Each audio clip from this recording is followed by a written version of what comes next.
السلام علیکم ناظرین، میں محمد اسلم حسین سیاست کی عالمی خبروں میں آپ سب کا استقبال کرتا ہوں۔ سعودی عرب کی سپریم کورٹ نے آج جمعرات کی شام اعلان کیا ہے کہ جمعہ 7 جون کو ذی الحجہ کا پہلا دن منایا جائے گا، کیونکہ جمعرات کی شام مملکت میں ذی الحجہ کا چاند نظر آ گیا ہے۔ سعودی سپریم کورٹ کے ایک بیان کے مطابق یوم عرفات ہفتہ 15 جون کو منایا جائے گا، جبکہ اتوار 16 جون کو عید الاضحیٰ کا پہلا دن ہوگا۔ اسی مناسبت سے جمعہ 7 جون کو ذی الحجہ کا پہلا دن ہے، جو اس سال حج کے سیزن کا آغاز ہے۔ عید الاضحیٰ کا پہلا دن 10 ذی الحجہ کو آتا ہے۔ یوم عرفات ذی الحجہ کی 9ویں تاریخ کو منایا جاتا ہے، جو کہ 15 جون کو ہے۔ اسپین نے عالمی عدالت انصاف میں غزہ میں اسرائیلی کارروائیوں کے خلاف جنوبی افریقہ کے نسل کشی کے مقدمے میں فریق بننے کا اعلان کیا۔ غیر ملکی خبررساں ایجنسی کی خبروں کے مطابق ہسپانوی وزیر خارجہ جوز مینول الباریس نے کہا ہے کہ اسپین جنوبی افریقہ کے ساتھ غزہ میں اسرائیل کی جاری کارروائیوں کے خلاف نسل کشی کے کیس میں بین الاقوامی عدالت انصاف میں شامل ہو جائے گا۔ اسپین اس کیس میں شامل ہونے والا پہلا یورپی ملک ہے۔ اس مقدمے میں چلی اور میکسیکو بھی شامل ہو چکے ہیں۔ واضح کہ 28 مئی کو ہسپانوی وزیر اعظم نے فلسطین کو آزاد ریاست تسلیم کرنے کا باضابطہ اعلان کر دیا تھا، جس کا دارالحکومت مقبوضہ بیت المقدس ہوگا۔ AFP کی رپورٹ کے مطابق اسپین کے وزیر اعظم نے فلسطینی ریاست کو تسلیم کرنے کا باضابطہ اعلان کرتے ہوئے کہا کہ ہمارا فیصلہ کسی بھی ملک کے خلاف نہیں ہے، بلکہ فلسطین کو تسلیم کرنا اقوام متحدہ کی قراردادوں کے مطابق ہے۔ حماس کے سیاسی بیورو کے سربراہ اسماعیل ہنیہ نے کہا ہے کہ ہم ہر اس سمجھوتے کی مثبت اور سنجیدہ رد عمل پیش کریں گے جو غزہ کی پٹی سے اسرائیل کے مکمل انخلاء اور قیدیوں کے تبادلے کی بنیاد پر استوار ہوگا۔ فلسطین تحریک مزاحمت حماس کے جاری کردہ تحریری بیان کے مطابق اسماعیل ہنیہ نے کہا ہے کہ ہماری مزاحمت ہمارے عوام کے ارادے اور جرأت و بہادری کی نمائندہ ہے اور حماس اسی موقف کے ساتھ مذاکرات کر رہی ہے۔ ہنیہ نے کہا کہ ہم اسرائیلی فوج کے غزہ کی پٹی سے مکمل انخلاء اور قیدیوں کے تبادلے کی بنیاد پر کیے جانے والے ہر سمجھوتے کو سنجیدگی سے لیں گے اور اس کا مثبت رد عمل پیش کریں گے۔ اطلاع کے مطابق حماس وفد غزہ میں فائر بندی مذاکرات کی خاطر قطر کے دارالحکومت دوحہ میں ہیں۔ دوحہ میں مصروفیات کے دوران وفد نے قطر کے وزیر اعظم محمد بن عبد الرحمن الثانی اور مصر خفیہ ایجنسی کے سربراہ عباس کامل کے ساتھ ملاقات کی ہے۔ صہیونی فورسز نے ایک اور وحشیانہ کارروائی میں اقوام متحدہ کے ادارے ریلیف اینڈ ورکس ایجنسی کے قائم کردہ اسکول کو بمباری سے تباہ کر دیا، جس کے نتیجے میں بچوں اور خواتین سمیت 32 فلسطینی شہید ہو گئے۔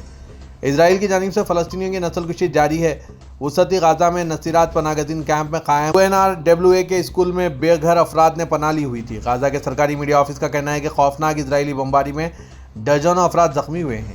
اسرائیلی فوج نے شرمناک اعتراف کیا ہے کہ اس کے جیٹ طیاروں نے غزہ میں UNRWA کے ایک اسکول کو نشانہ بنایا ہے۔ اسرائیلی فوج نے دعویٰ کیا کہ عمارت میں حماس کے جنگجوؤں نے پناہ لی ہوئی تھی۔ اسرائیلی فوج نے social media platform X پر ایک پوسٹ میں کہا کہ حماس کے جنگجوؤں نے پناہ گاہ کو استعمال کیا اور اسکول کے علاقے سے کارروائیاں کی۔ اسرائیلی فوج نے انہیں نشانہ بنا کر ختم کر دیا۔ عام شہریوں کو نقصان کم سے کم ہو، اس مقصد کے لیے بھی اقدامات کیے گئے۔ غزہ کے سرکاری میڈیا آفس نے نصیرات پناہ گاہ میں حماس کے جنگجوؤں کی موجودگی کے اسرائیلی دعوے کو مسترد کر دیا۔ سرکاری میڈیا آفس کے ترجمان اسماعیل ثبوتہ نے رویٹرز کو بتایا کہ اسرائیل درجنوں بے گھر افراد کے خلاف کیے گئے وحشیانہ جرم کو جواز فراہم کرنے کے لیے جھوٹی من گھڑت کہانیاں بنا رہا ہے۔ حکومتی میڈیا آفس نے کہا کہ نصیرات پناہ گزین کیمپ میں خوفناک قتل عام نسل کشی کا واضح ثبوت ہے۔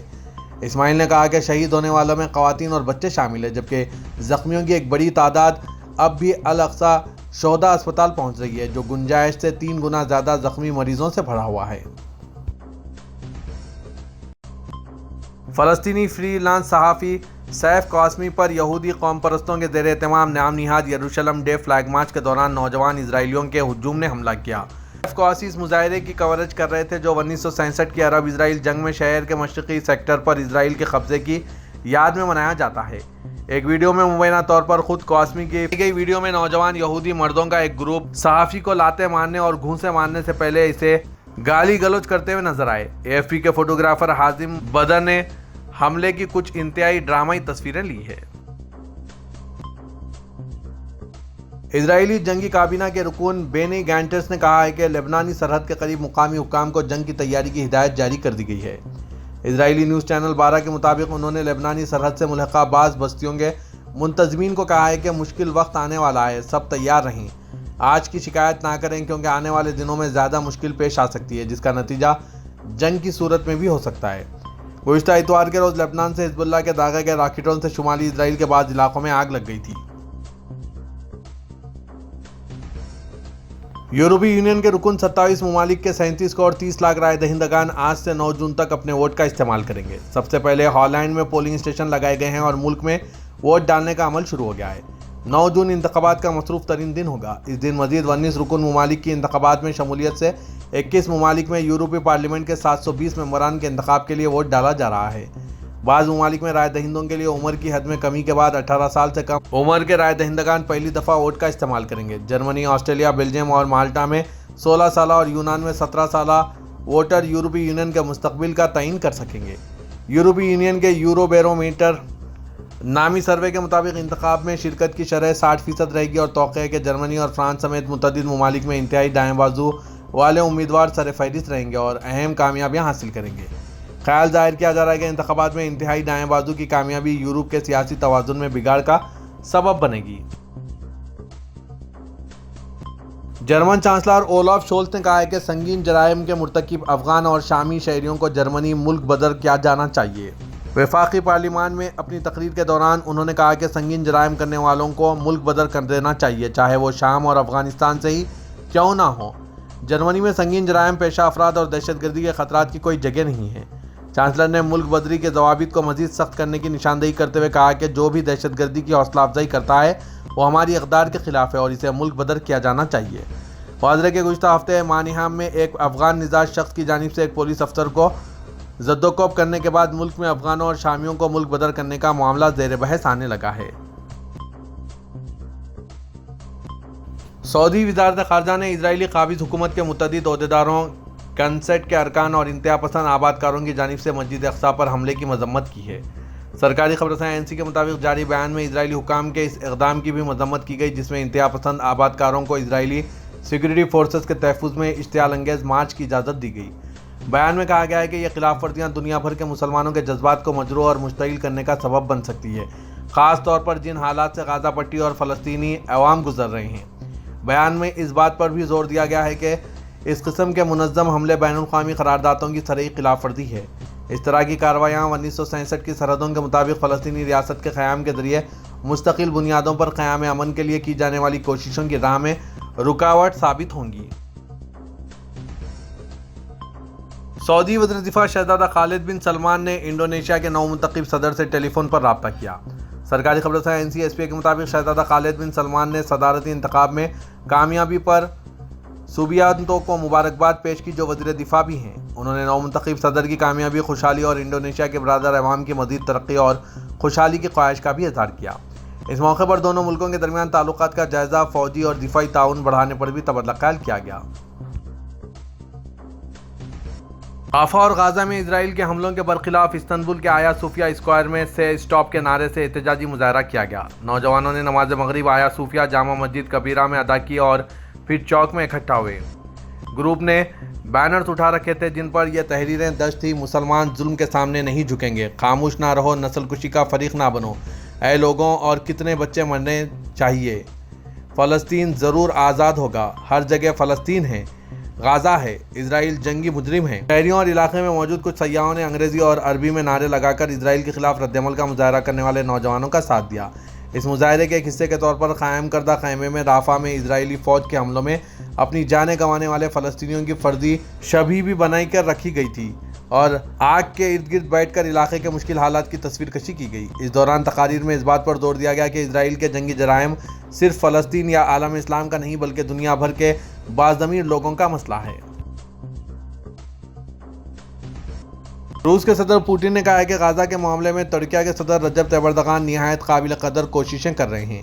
علاقے، دنیا اور عالم اسلام میں ان کی حیثیت و اختیار کو نگاہ میں رکھا جائے تو ہم ان کے کردار کے زیادہ ابھر کر سامنے آنے کے منتظر ہیں۔ پوٹن نے سینٹ پیٹرزبرگ بین الاقوامی اقتصادی فورم کے دائرہ کار میں لاہیتا سینٹر میں معروف عالمی خبر ایجنسیوں کے منتظمین کے ساتھ ملاقات کی ہے۔ پوٹن نے امریکی حکومت کو غزہ میں 7 اکتوبر سے جاری اسرائیلی حملوں کا ذمہ دار قرار دیا اور کہا کہ ہمیں کوئی شبہ نہیں کہ یہ حملے امریکی پالیسی کا نتیجہ ہے۔ امریکہ نے مسئلے کے حل مراحل کو صرف اپنے ہاتھ میں رکھا ہوا ہے۔ امریکی انتظامیہ نے اس نہایت درجہ مشکل مسئلے کے حل کے لیے اجتماعی کارروائیوں کی خاطر کی گئی تمام سابقہ کوششوں کو ایک طرف ڈھکیل دیا ہے۔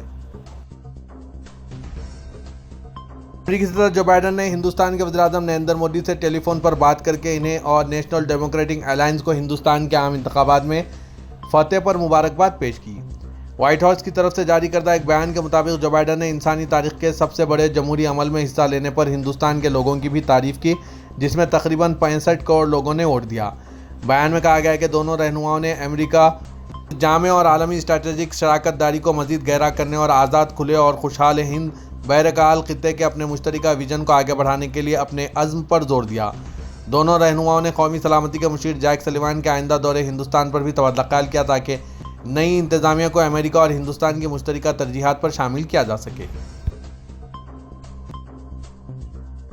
پاکستان کے پشاور کے قدیم قصہ خوانی بازار میں 300 سالہ قدیم درخت کو کاٹ دیا گیا۔ بازار کے عقب میں شاہ ولی قتال گلی میں موجود 300 سالہ قدیم درخت 5 جون کی شام اچانک گرا دیا گیا۔ جب یہ درخت کو گرایا گیا تو وہاں محکمہ اوقاف اور پولیس کے اہلکار بھی موجود تھے۔ مقامی بازار کے تاجر نبی گل نے میڈیا سے بات کرتے ہوئے کہا کہ شاہ ولی قتال کے قدیم بازار میں نہ صرف ایک بزرگ کا مزار ہے بلکہ بالی ووڈ اداکار کنگ شاہ رخ خان کا آبائی گھر بھی اسی بازار میں ہے۔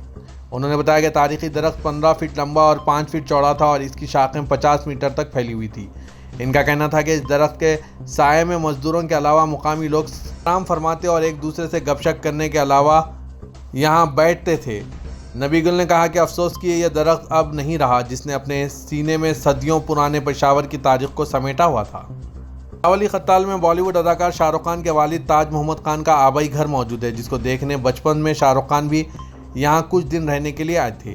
شاہ ولی قتال کے گھر میں آج بھی شاہ رخ خان کے دایا زاد بھائی بھی رہائش پذیر ہیں۔